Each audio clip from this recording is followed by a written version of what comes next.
Hi అండి. ఒక 10 జీడిపప్పులు, ఒక 10 బాదం పలుకులు. చూడండి, లైట్గా కచ్చాపచ్చగా బాదం పప్పు కట్ చేసుకోండి. కొబ్బరి తురుము ఉంటుంది కదా, కొంచెం కొబ్బరి తురుము అండి.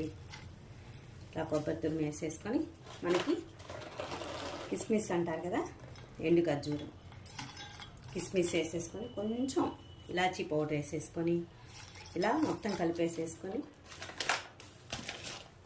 సరిపడా ఒక 2-3 స్పూన్స్ అంతా పంచదార వేసేసుకొని బాగా మొత్తం కలిపేసుకుందామండి. ఇలా కలిపేసి రెడీగా పెట్టేసుకుందాం. ఇలా నెయ్యితో చపాతీ కాల్చుకుందాం, చాలా బాగుంటుంది నెయ్యి చపాతీ అయితే. ఇలా 1 సైడ్ రోస్ట్ వచ్చేదాకా వెయిట్ చేద్దాం. ఇట్లా నెయ్యి వేసి మనం కాల్చుకున్నాం కదా, 1 సైడ్ కొంచెం రోస్ట్ అవుతూ ఉందిగా. చూడండి, ఇలా ఫోల్డింగ్ వేసేసుకొని మనం స్లో పెట్టేసుకోవాలి. చూడండి, డ్రై ఫ్రూట్స్ చాలా హెల్త్కి మంచిదండి. పిల్లలు మార్నింగ్ టైం బ్రేక్ఫాస్ట్ చేయనప్పుడు ఇలా చేసామనుకో, మనకి పోషకాలతో పాటు మీకు చపాతీ కూడా తింటారు.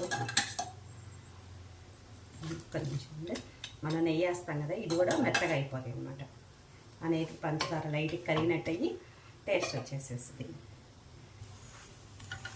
చాలా చిన్నగా ఫోల్డింగ్ చేసేసుకున్నాం.